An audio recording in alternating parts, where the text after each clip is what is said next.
Salutations Nephalem, c'est Soulinsei. Nous nous retrouvons enfin pour parler de Diablo 4 de manière concrète. Je suppose qu'à peu près tout le monde a suivi les news de la BlizzCon. Bon, cette vidéo arrive beaucoup plus tard que prévu, puisque j'ai eu quelques soucis techniques malheureusement, mais ça a l'avantage que mon avis maintenant est davantage réfléchi. Ces derniers jours en plus je recevais plein de messages du genre qu'est-ce que tu penses de Diablo 4? Toujours pas de vidéo, qu'est-ce qui se passe? Eh bien, j'étais en pleine méditation avec les vaisseaux de la Vierge Marie. Non, pas cette fois-ci. Bref, je vais vous donner mon ressenti sur à peu près tout ce qui a été dit à BlizzCon, en plusieurs points. Mais dans l'ensemble, je suis vraiment satisfait de ce que j'ai vu. Je trouve qu'il est très réussi. Du moins sur les bases, parce que ça reste quand même une démo, ça peut beaucoup changer. Mais ça semble clairement prometteur. Après, il y a quelques points noirs dont je parlerai, bien sûr. Donc, le premier point, c'est le retour aux sources. Qu'en direct, ils nous ont présenté le gameplay. Pour tous ceux qui ont joué à Diablo 2, on voit directement que c'est très inspiré de celui-ci. Dans plusieurs aspects, on se demande même si ce n'est pas un remake de Diablo 2. Après, ce n'est clairement pas une mauvaise chose. Diablo 2 était excellent, il l'est encore même aujourd'hui, mais il n'avait pas que des qualités. Et heureusement, ce n'est pas un remake quand même, ils prennent en compte tous les avis. Et du coup, ça serait un mix entre Diablo 2, bien sûr, et Diablo 3, prenant le meilleur des deux, je suppose, et ajoutant aussi de nouvelles choses. Déjà, une des premières choses qu'ils ont dit, c'est que c'est un open world. Alors, je ne sais pas à quel point, parce que durant la démo, on peut pas vraiment l'estimer, mais en tout cas, le monde sera bien plus ouvert et bien plus grand. Pour ceux qui ont joué à Sacred 2, par exemple, le monde est assez gigantesque et je l'imagine un peu comme cela. Donc monde ouvert, je pense que c'est plutôt une bonne chose. En revanche, attaché à cela, on voit qu'il y a un côté MMO. Alors un côté MMO, ça veut pas dire que c'est négatif, mais vu comment c'était montré, avec des world boss à 25, est-ce que ça sera des choses qui seront accessibles en solo déjà? Je ne pense pas. Après, si tout le reste du jeu est accessible en solo et qu'il n'y a que les world boss en groupe, ça peut aller. Et ils ont aussi parlé du système de loot, ça faisait beaucoup de drama. Est-ce que c'est mieux de reprendre le système de loot de Diablo 2 ou de Diablo 3, c'est-à-dire visible de tous ou seulement pour soi? Et ils ont choisi Diablo 3 pour ça, j'en suis bien content parce que je trouve que c'est largement mieux. Se faire ninja tout son loot pour X raisons, par exemple un perso plus rapide, c'est pas tellement intéressant pour moi, c'est pas ce que je retiens de mieux dans Diablo 2, clairement pas. Après ça c'est une question de tout point de vue et clairement je préfère le système de Diablo 3 à ce niveau. Bon, avant de me perdre dans plein de petits détails, on va parler d'un élément majeur, qui est bien sûr les classes. Ils nous ont présenté 3 classes, et là je suis aussi plutôt gâté, puisque c'est 3 de mes classes favorites.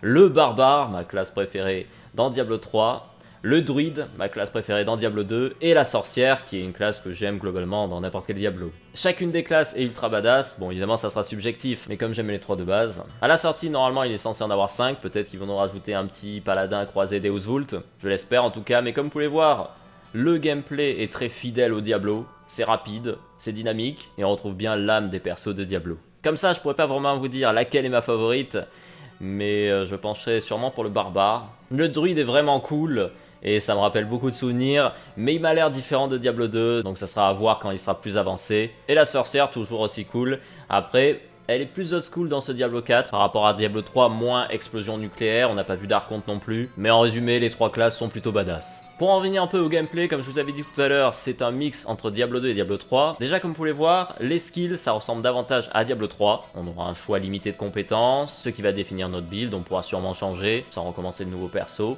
Mais comme à la D2, on a un arbre de compétences, et là, cette fois-ci, ça sera un arbre de compétences passive. Donc ça, c'est très intéressant parce que ça permettra davantage de spécialiser nos personnages. Par exemple, pour le druide, si on préfère une spé corps à corps qui se transforme en loup ou en ours, évidemment, on dépensera nos points dans ce sens pour booster nos métamorphoses. En tout cas, ça c'est une très bonne chose parce que ça va donner de la richesse au build. Pour les items aussi, gros changement, et ça c'est cool parce que dans Diablo 3 c'est un des plus gros défauts, l'itemisation. Elle est moins riche que dans Diablo 2 et elle est extrêmement basée sur les sets. Moins depuis qu'ils ont ajouté le système avec les builds sans set, et ça d'ailleurs c'est une très bonne chose, mais ça a pris beaucoup de temps, et ce n'est pas forcément ultra adapté à Diablo 3. Donc dans Diablo 4, l'itemisation globalement sera sûrement beaucoup plus intéressante et riche. Pour vous dire, ils ont déjà donné les raretés d'items, peut-être que ça changera dans le futur, mais pour l'instant c'est normal, magique rare, plutôt classique, légendaire 7, ancien, mythique. Donc oui, il y en a plutôt pas mal. Ils ont aussi précisé que le taux de loot sera beaucoup plus bas que Diablo 3, donc déjà que les légendaires dropperont pas souvent, on peut imaginer pour le mythique. Ils ont aussi rajouté à propos du mythique que ça sera extrêmement plus puissant que le reste,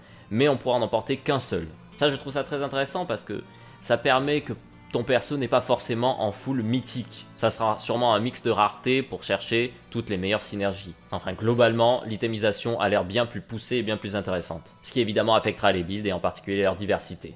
Autre chose au niveau des items, et ça c'est extraordinaire, le retour des runes et donc du coup des mots runiques. Ça, pour ceux qui ne connaissent pas et qui n'ont joué qu'à Diablo 3, c'est un peu comme des gemmes, mais en mieux développé, et les mots runiques, c'est tout simplement des runes dans un ordre précis qui crée quelque chose de spécial. Alors ça, c'est assez énorme en termes d'itemisation parce que ça rajoute à la fois à la chasse au loot, certaines runes étaient extrêmement rares. Vous pouviez passer des centaines, voire des milliers d'heures pour la plus rare, Zod, sans la trouver. Bon, ça pouvait être un défaut si vous jouiez solo. Mais apparemment, dans Diablo 4, on pourra échanger avec certaines restrictions. Par contre, ils n'ont pas parlé des charmes, qui était une très bonne idée, mais je trouve mal adapté. Les charmes, c'était des items que vous laissiez dans votre inventaire et qui vous donnaient des stats. C'était ultra simple. Le problème, c'est que déjà, l'inventaire de Diablo 2 était plutôt petit, mais du coup, on se retrouvait avec l'inventaire rempli de charmes. Donc le mieux, je pense, c'est tout simplement laisser, par exemple, 10 slots de charme, et comme ça prend pas la place du stuff normal. Mais vu qu'ils prennent un peu tout ce qui est bon, je suppose que ça arrivera plus tard.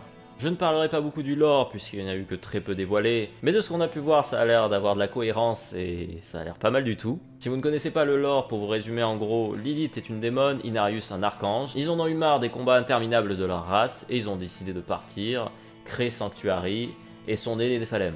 Voilà en gros. Le lore de Diablo est très intéressant si vous aimez ce style, une chose de plus qui donne son charme à cette licence. Maintenant qu'on a fait tous les gros points, on va voir certaines petites choses plus en détail. De toute manière, je ne pourrais pas résumer tout ce qui a été dit à la BlizzCon en une seule vidéo. Je vous en ferai certainement d'autres, même possiblement de gameplay plus élaboré. Mais en tout cas, à première vue, le jeu a peu de fausses notes, les graphismes sont très bien réussis, sombre et gore, incarnant bien l'âme de Diablo, point amélioré du coup comparé au 3 qui était moins sombre. Certains parlent de cartoon, j'ai jamais trouvé ça vraiment cartoon, Torchlight c'est cartoon, pas Diablo 3, mais clairement c'était flashy. Le gameplay ça a l'air d'être un mix réussi entre la richesse de Diablo 2 et la fluidité de Diablo 3. Les classes fidèles à elles-mêmes, l'itémisation, ça a l'air peut-être une des choses qui est le mieux réussi. J'ai l'impression qu'ils sont partis pour cumuler tous les bons points du 2 et du 3, mais ça, l'avenir nous le dira. Avant de finir, on va revenir sur certaines choses, et bien sûr, on va parler des points négatifs, dont je n'ai pas encore parlé, mais ne vous inquiétez pas, il n'y en a pas beaucoup. Encore heureux venant d'une démo, parce que c'est fait pour montrer les points positifs, ils sont pas débiles. Mais ces points négatifs pourraient être très impactants sur le jeu. En premier lieu, comme j'en avais parlé au début, le monde ouvert c'est plutôt une bonne chose, car ça peut mener à des choses intéressantes. Et avec ça, le côté MMO, c'est un peu la même chose, c'est à double tranchant. Diablo a été apprécié du fait que c'est un hack and slash, c'est un style vraiment particulier. C'est du bon gros farming, mais pas que, c'est très rapide, 3D isométrique, etc. Donc j'espère que le côté MMO RPG standard n'écrasera pas le côté hack and slash pour devenir mainstream et amener plus de joueurs, genre WoW 2.0. Ça c'est une des craintes que j'ai eues qui m'amène à parler aussi d'un autre point qui peut être à la fois positif et négatif, le PVP. Le PVP c'est pas forcément nul dans un hack and slash. C'est d'ailleurs plutôt marrant dans des deux, même si ce n'était clairement pas équilibré. Donc bien façonné, ça peut être cool pour ceux que ça intéresse, mais il faut que ça soit un ajout au jeu et pas une fonctionnalité qui prenne trop de place ou qui donne des récompenses qu'on peut avoir que par là. Rassurez-vous, c'est que certaines zones qui sont PVP. Et heureusement parce que je déteste les jeux qui vous forcent à PVP quand vous ne le voulez pas. Vous voulez juste farmer du mob tranquille. Voilà. Sinon, par contre, s'ils poussent la chose davantage, avec une sorte de classement, je ne sais pas, des arènes, ça pourrait même m'intéresser, même si je suis plus dans le farm pur et dur. Le PVP m'amuse aussi dans certains jeux. Donc voilà, c'est pas vraiment un point négatif, mais ça pourrait clairement le devenir. Ça dépend des choix qu'ils feront. Voilà, je pense qu'on a fait le tour de toutes les informations qui ont été dites à la BlizzCon. De toute manière, je vous tiendrai au courant des informations au fur et à mesure sur le jeu. Aucune date de sortie n'a été donnée, il n'est pas pour tout de suite clairement, mais au moins, c'est enfin annoncé. Bref, j'espère que vous aurez apprécié cette vidéo. Si vous avez des commentaires ou des questions, n'hésitez pas. Je vous souhaite une bonne soirée, bon jeu à vous, bon farm et surtout, Keren Jesus ou bénisse for Néphalem. Merci.